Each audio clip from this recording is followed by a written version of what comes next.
ఒక ఎంపీగా, బాధ్యతాయుతమైనటువంటి ఎంపీగా నా యొక్క బాధ్యతలను నేను నిర్వర్తిస్తా ఉన్నా. ఆ క్రమంలో సమాజాన్ని, అంతరాలు లేనటువంటి సమాజాన్ని తీర్చిదిద్దేదానికి నా వంతు కృషి నేను చేస్తా ఉన్నా.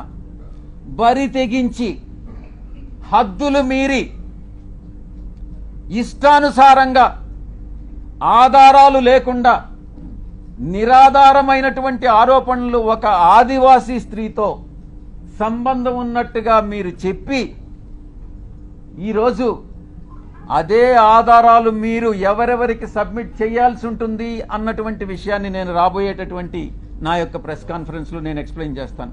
ఈ కుట్ర కుతంత్రాల వెనక ఎవరున్నారు అనే విషయాన్ని నేను ప్రశ్నిస్తా ఉన్నా.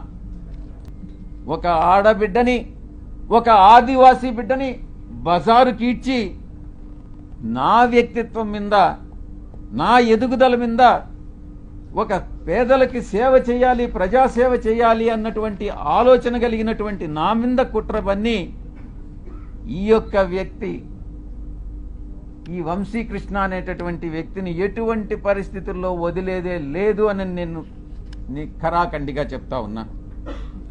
వీటన్నిటికీ మించి ఒక ప్రైవేట్ మెంబర్ బిల్ పార్లమెంటులో సోషల్ మీడియాని, ఇటు ఈ యొక్క వెధవలు ఎవరైతే ఉన్నారో జర్నలిస్టులుగా, వీళ్ళని శిక్షించేటటువంటి బిల్లుని ఒకటి ప్రవేశపెట్టాలన్నటువంటి ఆకాంక్ష కూడా నాకు ఉంది అని నేను తెలియజేసుకుంటా ఉన్నా.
పర్సనల్ లైఫ్ నువ్వు చూసుకొని ఇక్కడ నేను ఏం చేస్తాను మీరు ఒకసారి చెప్పండి.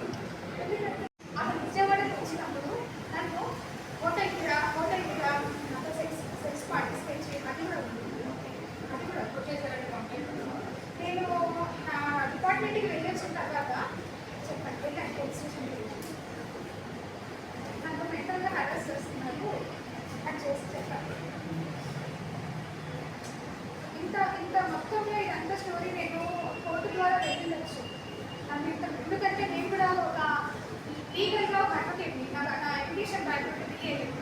సో అందు గురించి నేను ఎందుకు అతని మీద క్రిమినల్ కేసు ఎప్పుడు ఫైల్ చేయలేదంటే నాకు ఆల్రెడీ విడాకుల పత్రం రాసిచ్చేస్తాడు. ఎందుకు రాసిచ్చేస్తాడంటే 498 section 498 criminal offence for matrimonial ఇష్యూస్లో మీకు అందరికీ కూడా తెలిసింది. అది కనుక ఒకసారి ఫైల్ అయిపోతే 80% పాస్పోర్ట్ రాదు, 80% వీసా కూడా రాదు. కాబట్టి ఆయన ముందుకు వచ్చి ఆయననే రాసిచ్చాడు. ఎందుకంటే ఆయన అమెరికా పోవాలి కాబట్టి. ఈ అమెరికా పోయింది కూడా ఇల్లీగల్. అది నేను కంపల్సరీ సెంట్రల్ గవర్నమెంట్కి నేను కూడా లెక్క పెడతాను. ఎలా పోయినారు ఇండియన్ గవర్నమెంట్ ఒక మనిషి మీద 2 కోట్లు పెడుతుంది ఇన్వెస్ట్మెంట్ పెట్టి చదివించి పంపిస్తుంది. పోయి చదువుకొని వచ్చిన తర్వాత మళ్ళీ వాళ్ళు ఇక్కడ వచ్చి ఆ 2 ఉద్యోగాలు చేయాలి. అది ఓన్లీ బిలో పవర్టీ లైన్కి మనలాగా గవర్నమెంట్ ఉద్యోగాలు చేసేవాళ్ళు. నన్ను ఇంత హరాస్మెంట్ చేస్తున్నారు.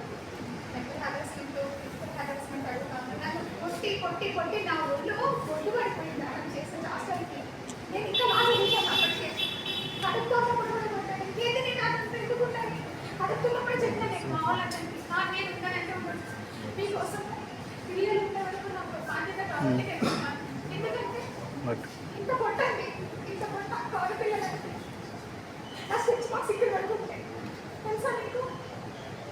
మరి